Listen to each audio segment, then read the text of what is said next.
This feature, The Future of Housing, is funded by the News Reporting Scheme. And the feature on the future of housing delivers sustained, in-depth reporting on housing in County Clare to provide clarity, context and accountability. Each week we examine a different aspect of the crisis, from supply and pricing trends to planning permission barriers, social housing allocations, mortgage access and the role of sustainable rural building, answering the key questions. This week, Learning and Sustainability Manager at Common Knowledge, Aisling Wheeler, along with member of the Ennis Environmental Action Group, Bridget Ginnity, will focus on sustainable housing and green building. Actually, might start with yourself and Common Knowledge. We know you focus on natural building, but how realistic is it for the average homeowner in Clare to use materials like timber, hemp or clay today? Or do people need a mind shift on that because they're so used to thinking of bricks and mortar, but actually there are other ways you can go? Yeah, well, okay, so if you're talking about, say, existing homeowners doing renovations or upgrades, it's very realistic. There are lots of off-the-shelf materials you can buy from building suppliers, hemp insulation, cellulose insulation. It's much easier now to do things like clay plasters or lime plastering. Even I'd say even in the last just 4 to 5 years, like mainstream building contractors will happily do lime plastering instead of cement renders, for example. So those kind of things I think is definitely realistic. If you're talking about building a house from scratch, it's probably there's a few more hoops to jump through. Like if you're buying blocks, they're all certified before like when they come from the building supplier. If you want to build something like a cob house, which is a mixture of sand, clay and straw, it's like made on site and it's specific to the site and maybe even specific to different parts of the site as you dig the clay out. So there's no pre-certification, so you have to find an engineer who's happy to sign off that is structurally sound. And is that an easy or difficult thing to do? I think it depends on where you are, and it depends on just being able to find a contractor or an engineer who'll be able to do that. So you just have to do a bit more legwork, and then the few people who do it tend to be very busy, so you have to plan ahead. So it is getting more realistic, but not as realistic as just building a standard house out of concrete blocks. Okay. Do you envisage time maybe when it might get close to that level, or is that some way off yet? I hope so. I mean, there's definitely, like, if you look at the training opportunities in like further education colleges and third level colleges, like all the courses in construction and related fields have a much more. They all have at least one module in sort of sustainability, and there's definitely more awareness of the materials and the methods, but there isn't as much training as there needs to be to make it mainstream. But I suppose we're moving in the right direction.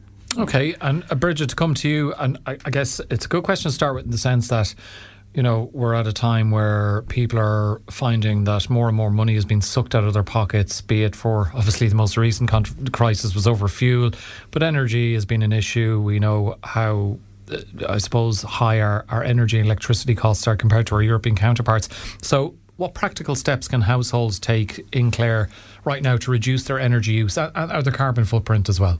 Yeah, obviously for existing houses that aren't very well insulated, you really go back to the simple things. It's a bit like putting a coat on yourself when it's a cold day. You check your insulation. You check, is your attic well insulated and are your walls insulated? Are there huge big drafts coming through the windows and under the doors? And a lot of those kind of basic things can actually be reasonably low cost to do. And if they're not already well done, they're super effective. You can be affecting something like 2/3 of your bills by doing those kind of basic measures. So it's really worth doing and worth spending time on.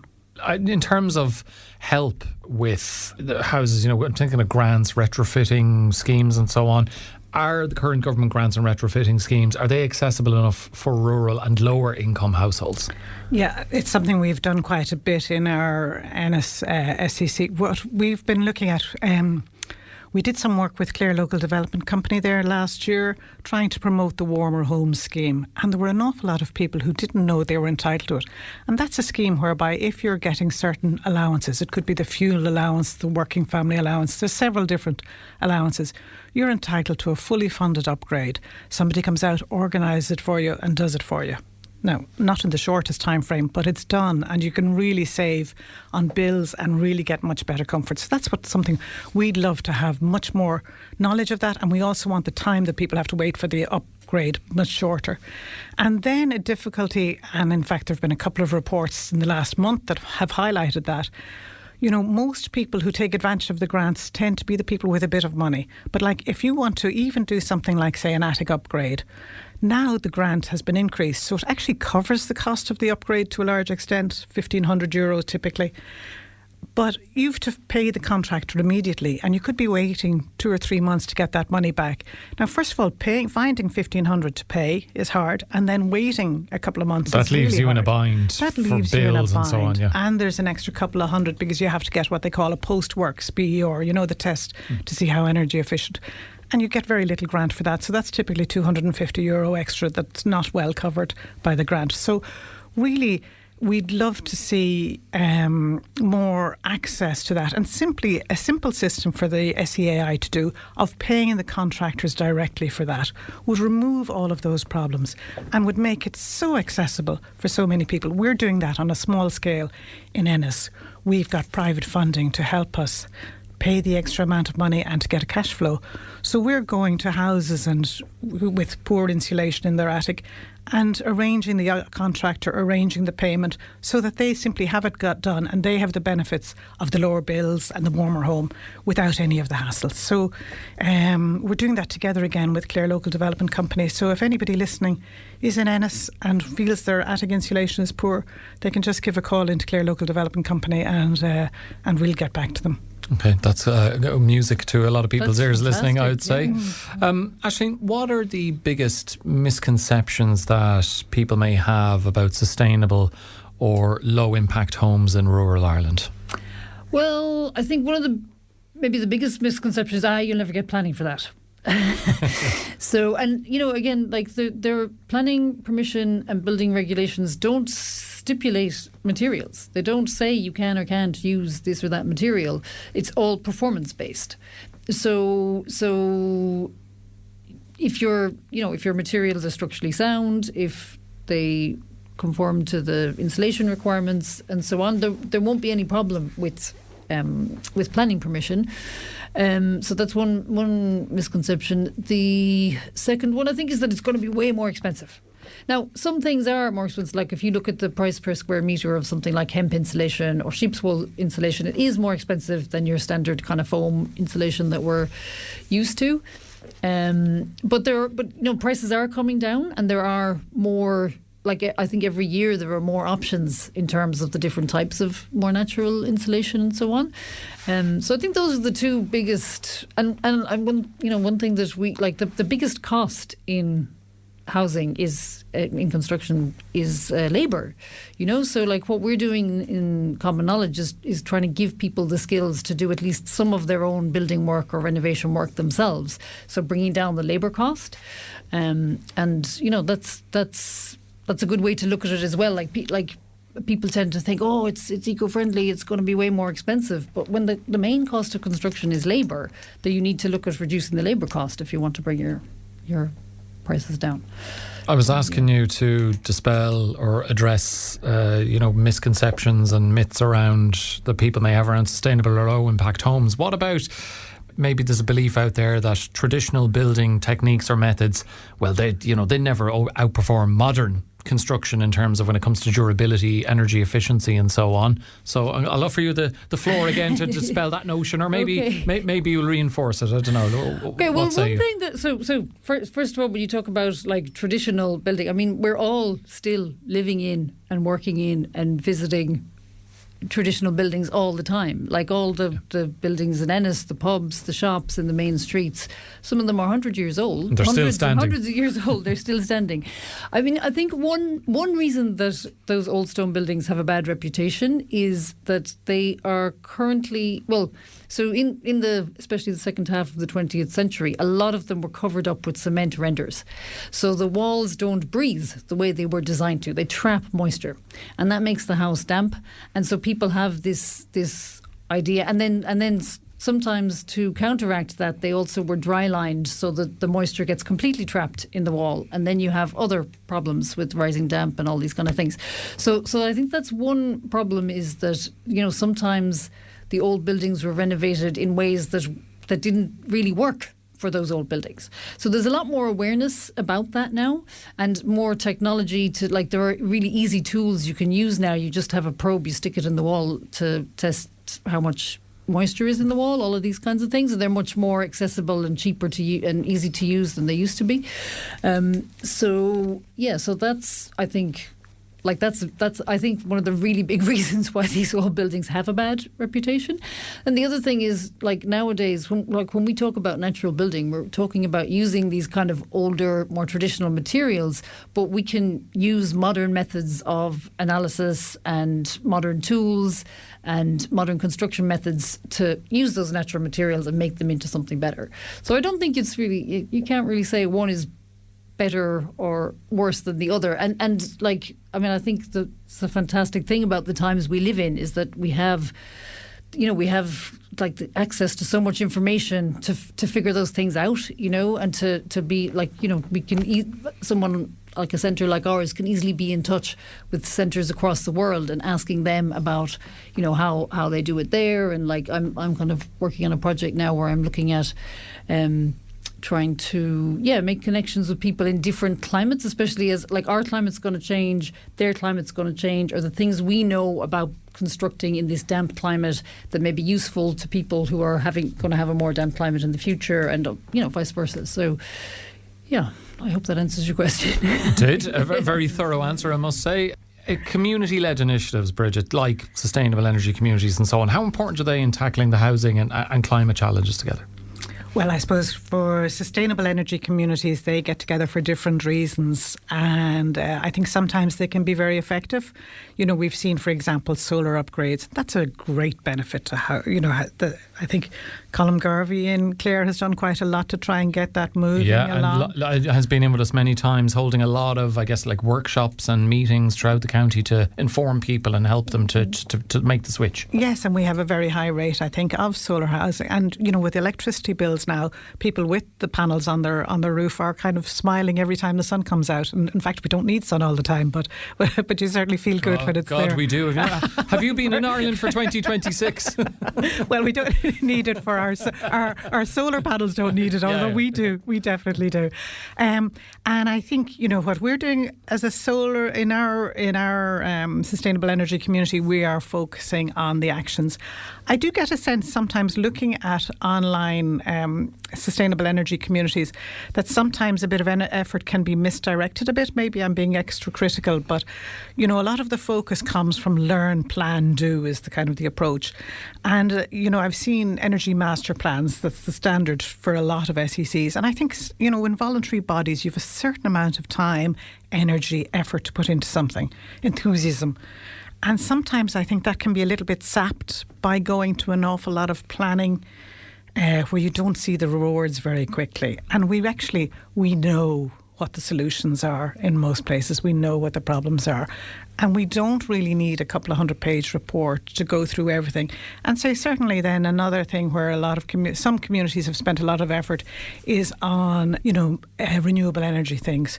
That's very difficult unless you have expertise in your community to do that, you know. So I think, you know, or maybe, you know, in a way I'd like to see that coming more at, say, local authority level. Like, I think solar panels over car parking areas or, you know, larger buildings, you know, that would be all fantastic to see. But it's hard to ask a small local group of 10, 20 people to do that. And you have nicely and unwittingly segued into what I did want to ask you after that, which was the role that Clare County Council, the local authority, can play, or maybe what more they can do in terms of promoting greener housing developments. Yeah. Well, I suppose obviously in their building they can do what they want, do what is possible for them to make it more sustainable. And then I know all of the new built are lovely warm houses. But I think that they could be probably a bit more supportive in those new houses. We have come across quite a few people who have issues with the heat pump costing a lot of money. The electricity bills are high, and they don't have to be. And we built a new house about 6 years ago, have a heat pump, and our bills are low because we've managed to kind of really tweak it so that it works very well. And then also we have a low electricity night rate that we do all our powering on. But a lot of households that we've come across are maybe paying a much higher rate. If you're working on a prepay system, or you're not maybe entitled to a night rate system, you're on the single rate all the day, you can end up with ridiculously high bills for the type of heating you have. So I think the local authority could be more proactive in doing that. And then also they have some older housing stock, and I think to really focus on doing the basic upgrade that's necessary to bring those up to standard. It's way better to, instead of kind of doing 10 houses to A1 standard, it's much better to take 50 and do them reasonably well. You put much less money in, and you really spread the benefit. Much more households have lower bills because of that. So I'd like to see them doing that. I'm sure there's lots more things I'd like to see them doing. I mentioned solar panels. You've drawn up enough of a list for them there to be getting on with. Solar panels on social housing, I think, would be a fantastic thing. Again, a way of putting more money in the pockets of people while doing something good for the thing. All really working at that, spreading the benefit, maximising the savings that individuals are making, individual families and households are making, while at the same time reducing carbon emissions. That's what I would love to see them really focusing on. Aisling, what changes in building regulations or training would make green construction more mainstream in Ireland? What would help in that regard? Okay, well, so I think in terms of regulation and so on, I mean, it would be great to see a more coherent system for certifying those kind of, the natural materials I was talking about, like cob, where you're using materials from the site. So that would be nice. In terms of training, I think so there has progress has been made. Timber frame construction and modular housing, where they're prefabricating timber and insulation panels and building houses then on site. That's moved on a lot even in the last few years. So there's definitely progress being made there. In terms of training, there needs to be more. Like I said, there are modules in all of these courses on sustainability, but it'd be great to see more courses that are just pretty much only that, and it would be good because there are courses available in a few places in the country, but they're not as widespread as you can do a level 5 or 6 in construction studies in colleges of FET all around the country, but there's maybe only 2 or 3 where you can do specifically sustainable construction, and I don't think there's anywhere where you can do natural building. So it would be great to see something like that in the future. Final word to you, Bridget, and you just a while ago had a growing list there of things that the local authority could be doing. What about at central government, national level, from policy perspective, what changes would you like to see to accelerate green building and retrofitting? Yeah, again, I would like to see, at government level, I suppose at SEAI level, they certainly could do an awful lot to simplify the grant application and to actually remove that kind of cash flow issue that people have. That I've mentioned that before, and I think that would matter an awful lot. There's a lot of focus on kind of the full upgrades, that type of thing. I think coming off that a little bit and going for really focusing on, the really bad ones and bringing them up to a smaller level. You get much more bang for your buck in terms of reduced carbon emissions and benefits for the households. And I'd love to see more of that focus on, improving, bringing the smaller boats up, if you like, rather than focusing on a small number of great ones. I think sometimes, in a way, heat pumps have become, they have a big target for that. It's hard. It works very well in new houses, not as easy to do for older houses. And I'd love to see them maybe looking at other ways of electric heating as being a solution, that can, in a smaller house, it can be quite effective. And we need renewable energy for that to be feasible. So I think they really need to push renewable energy in so that decarbonisation of the grid happens by houses being electrified. And so I think those would go a long way. There was one other thing that came to mind. and it's gone out of my mind again, but it could come back again. Well, the government are probably happy that you forgot.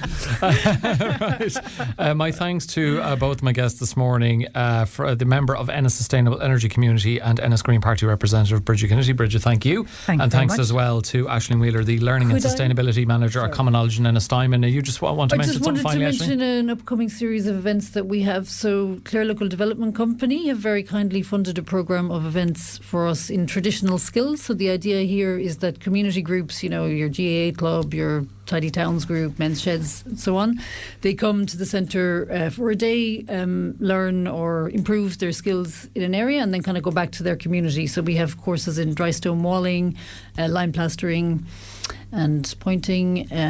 We have a really good one coming up on tool repair, and so they're up completely free to members of community groups who are resident in Clare, and you can find all the information on our website, ourcommonknowledge.org. Okay, brilliant stuff. Thank you, Aisling and Bridget. This feature, The Future of Housing, is funded by the News Reporting Scheme.